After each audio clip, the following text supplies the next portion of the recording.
Okie dokie, smoky pokey, artichoke. Let's get started. Today, I want to expand upon the topic we've been discussing in the last couple of videos, which is sales, the sales process. Initially, we spoke about a more traditional sales process, a more active sales process, brick and mortar, face-to-face, these types of sales processes. And then we touched upon the idea of a more passive sales process found in more virtual environments and certainly in e-commerce.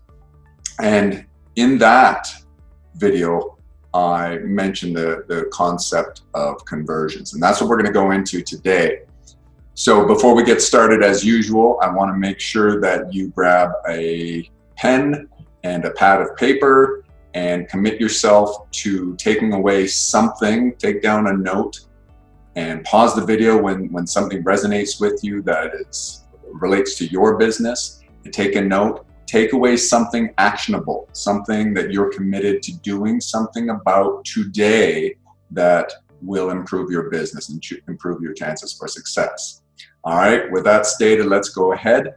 You might be wondering, Michael, why sales? Always sales. We're always talking about sales. I'm not in sales. And I mentioned before that whether you realize it or not, you are in sales. In fact, my personal story, I had somebody that mentioned to me that I should be in sales, and I thought, well, no, that's not what I'm doing. And I was an entrepreneur at the time. I had my own business, and she said she was a sales manager and that she can tell me that my personality is conducive to it.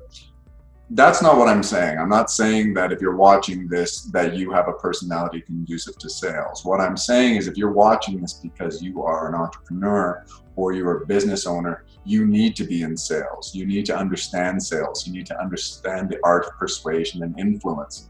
And again, it doesn't matter if you have to be actively involved or more passively involved, but you need to understand the art and you need to understand how it impacts the growth of your business and the profit of your business. Okay, so that's why we're focused on this right now.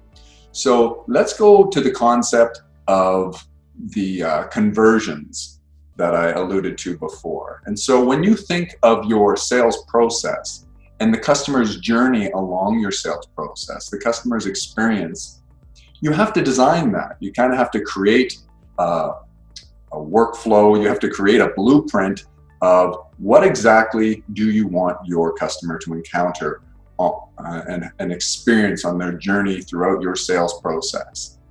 And throughout that, you're looking to advance them continually along. And at the end of the sales process, hopefully that results in a sale for you in revenue, which should increase your profit. Now, with that in mind, a well-designed sales process has several steps. You're not looking to go from, as we said before, the very first step from greeting a customer, from somehow first engaging a customer to automatically getting a sale. That may happen with really low ticket items. Maybe you have something that's just a real impulse purchase. But even then, there's still a sales process that'll increase sales. So it doesn't matter what kind of business you're in order to increase sales, you have to have a well-designed sales process that keeps in mind the customer journey and what are you hoping to achieve. And throughout each step, as you advance customers along the process, we call those conversions. All right, so let's think about it in practical terms. Perhaps you're engaging in a social media campaign, or you're going to engage in some search engine marketing, SEM, and you're hopeful that the people that come across. So in the case of search engine marketing, what somebody does is they may type a Google search and then the keywords trigger an ad that comes up. You all understand that. You've all seen that. You've all clicked on an ad or two. And if you are using that type of marketing for your business, if a customer sees that ad and it's not relevant to them because you've done a good job of designing that ad, you never want to trick someone to click on it. These are pay-per-click ads. So if you don't want to have somebody click on it who's not going to be interested and is going to bounce right away, instead you design the text in the ad, the copy, in such a way that it is meant to attract relevant customers, and hopefully you've done a good job with keyword selection and maybe negative keywords, and you've done some maybe geofencing, and you've targeted certain geographical regions. There's all sorts of things to make sure you do that well, and we'll cover that in a video where we do some training on specifically on search engine marketing and that kind of thing. But in the example here, the person reads the ad and it sounds interesting to them, it's relevant to what they're searching for, and they click on it. That's a conversion. Okay, so that's your first conversion. And then what happens is they land on whatever you've instructed the Google that you want them to be directed to, where the ad directs to. And in the ad itself, you will see a URL. Sometimes that URL it reflects your home page, but it may actually go to a specific landing page. And you can have dynamic ads. So if they were looking for, if the keyword was a particular product that you sell, then that's a best practice. You want them to land on that landing page where they can add to cart, or they can view information on the specific product that triggered the keyword. So that's a conversion. Okay, so that might be the first step. And then next, they maybe add something to cart, and then they go to the next step. So adding to cart would be a conversion step. And then the next one might be entering a payment method, and that's the next conversion. And then actually, you've completed your sale. So that's a very simplistic, short, few-step sales process. Many of you have much more elaborate sales processes, bigger ticket items that aren't just a matter of e-commerce adding to cart. And some of the sales process along the way is designed to actually just garner leads for yourself. And those leads need to be nurtured over time.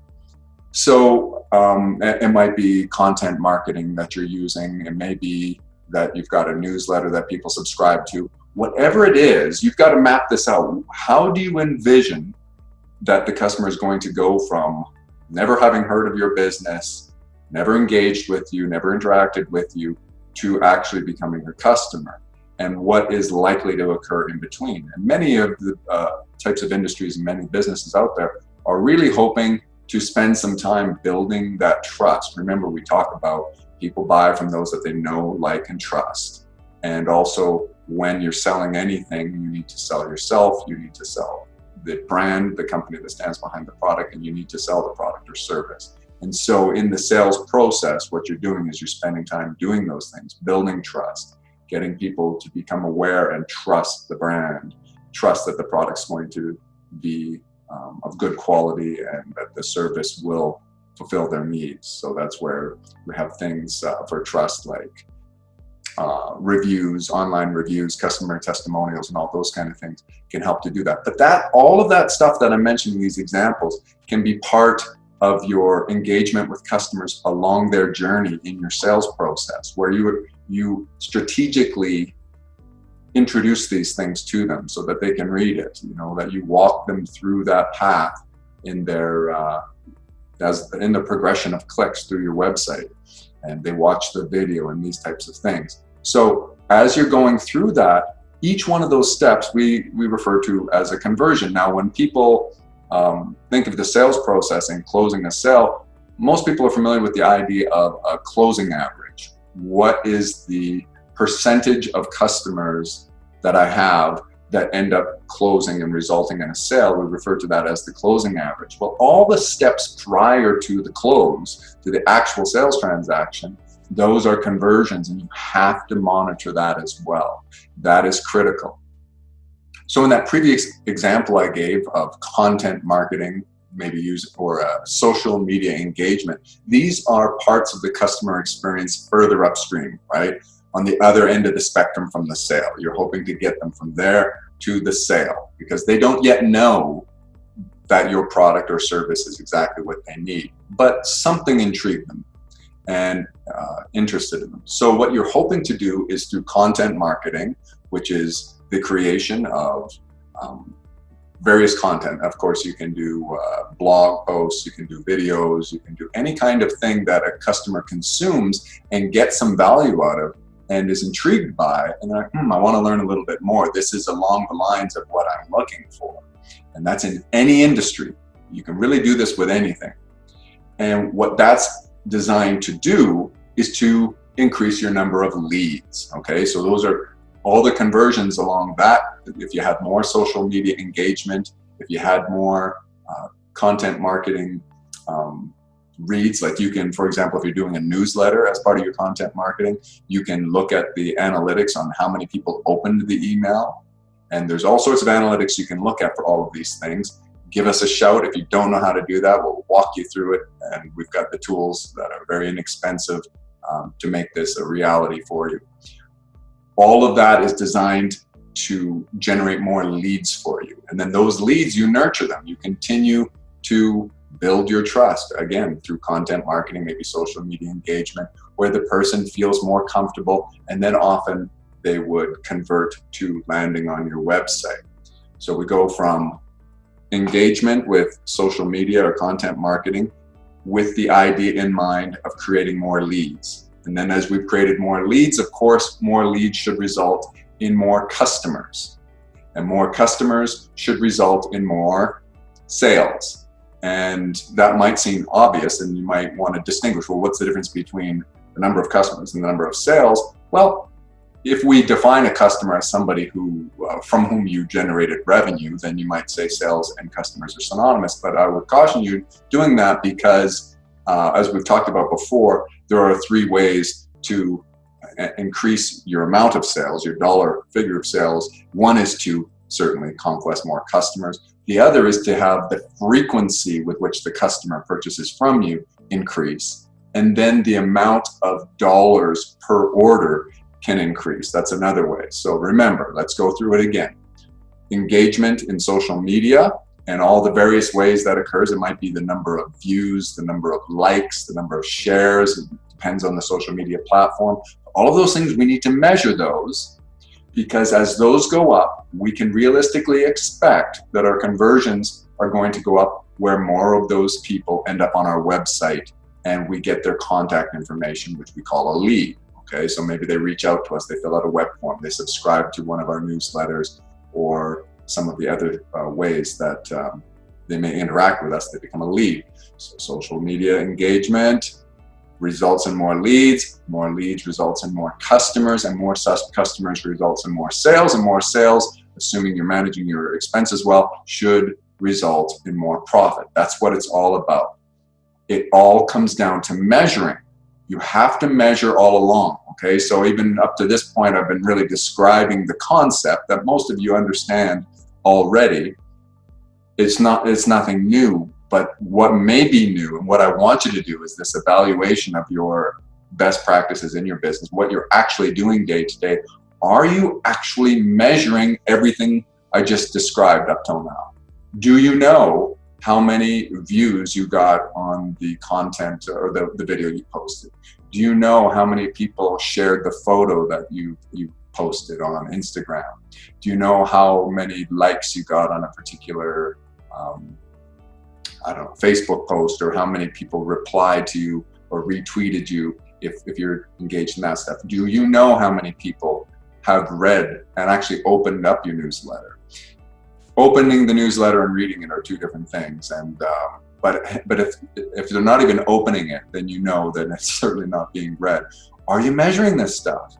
If not, then you can't gauge whether that's effective or not, and your efforts, because there's resources invested in doing these things. So your time is not the least of those resources, but it's sometimes it's financial resources as well that are invested in that. You might have somebody be doing some of this stuff for you. You need to, if that's the case, be demanding that they give you the analytics so that you can tell whether this is paying off or not. Is it working? And is it generating more leads? How are you counting your leads? You need to have a customer relationship management tool, CRM. We have the very best one. I'm telling you, it's the most powerful one. It uses AI. It's got every feature you can think of, and it's very inexpensive. When I say that we have the best one, you may think of the one that you know the best. But that one's far more expensive than the one I have, and ours is more powerful. So reach out to us and we can get you hooked up with a CRM tool. And that's where your lead nurturing can occur. And all your tools need to be integrated. But do you know how many leads you had in the last day, in the last week, in the last month? And more importantly, is it increasing over the same time period last year or last month, whatever time period you're looking at and you're projecting growth in?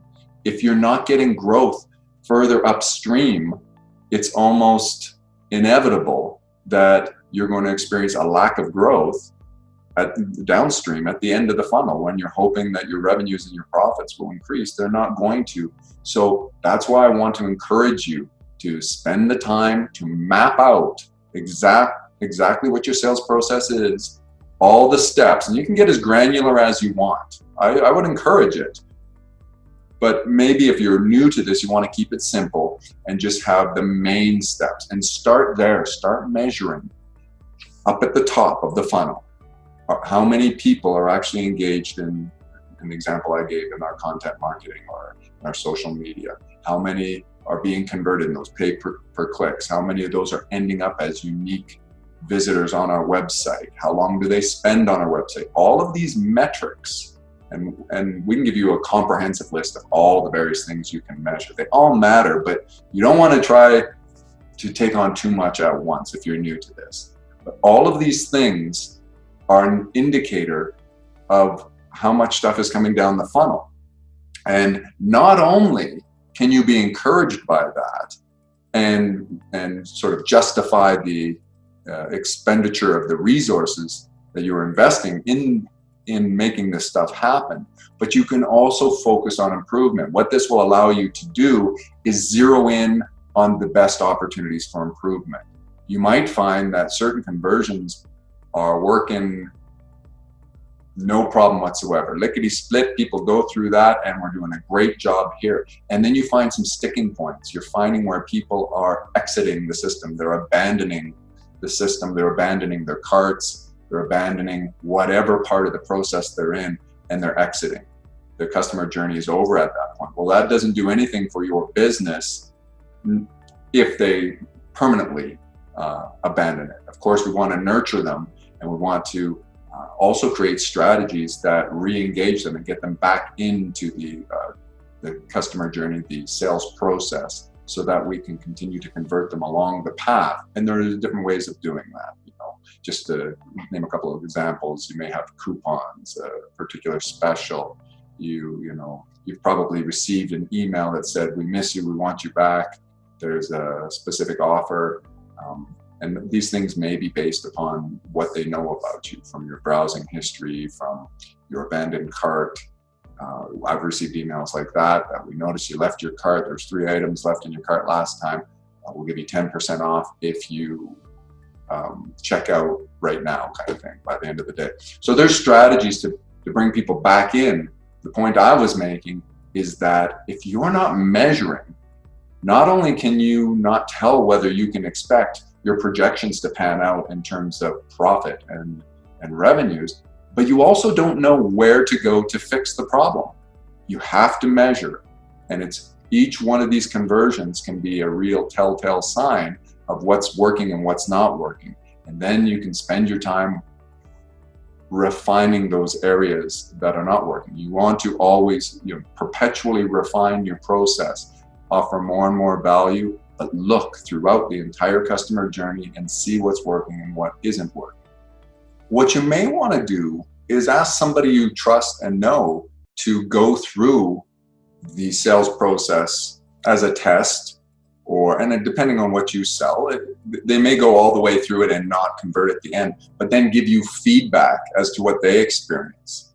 So it may not always be obvious why a particular conversion is low. There's a sticking point within your sales process. You may not intuitively know how to fix it. But don't think that's the case always. Often it'll be obvious when you go through it and you look at it. In fact, it may be that something that you thought was happening at a certain point is not happening. Like, well, I thought when they get to this point, we're automatically sending them an email. And then you find out that's not happening. And it could be a flaw in your automation. It could be, it's most often somebody that you're relying upon.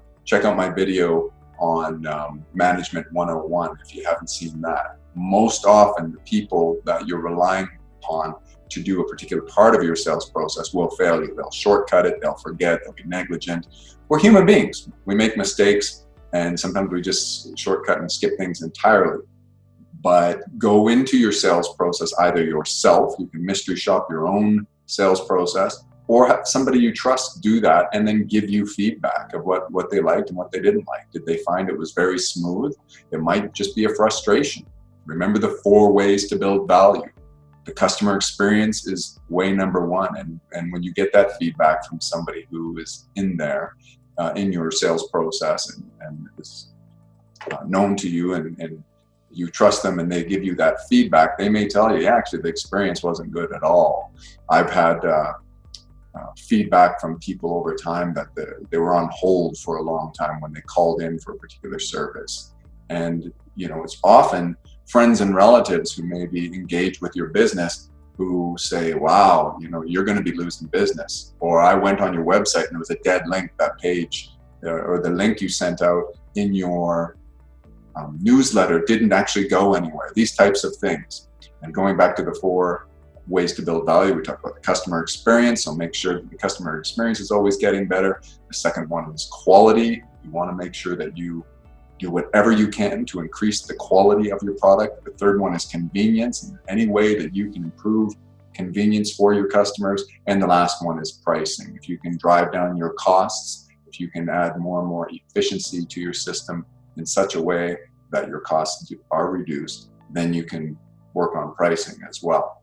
So take a look at your sales process, and if you can't find, because of the measurements, you can find where it's sort of glitching or where it's slowing down, where the bottleneck is, where the sticking points are, however you want to say it. If you can't tell what is the reason for that, then engage somebody you know, and maybe they will be able to say, well, I'll tell you right now, this is why I would get frustrated at that point, or this is why I would exit, or I couldn't find a price no matter what, or I wanted to proceed, but I couldn't find how I could add to cart, or I couldn't find out how I could get more information. Whatever it is, get the feedback. And of course, if you're struggling entirely with that, and or things are going well, and you just want to know how to get better, that's something that's really important I should mention, which is there are diminishing returns on perpetual refinement. If your business is really struggling in the beginning, there are huge leaps and bounds that we can do to improve things, that you can do to improve things. But the better you get, the more highly refined, the more well-oiled machine you're running, then you're going to find that the opportunities for improvement are smaller and smaller, okay? And so you may need to reach out to someone like us to help you figure out what it is that is causing these sticking points. Okay, so we're going to leave it at that for today. Remember, I hope you got something written down that you can take away today and go and look. Ask yourself honestly, are you measuring? Because if you just ignore this and you're not measuring things, it's not going to improve. If it is to be, it's up to me. It's up to you to make things happen in your business. Leave a comment, a question, anything you want me to cover in more detail or in a future video, let me know. Thanks for watching today.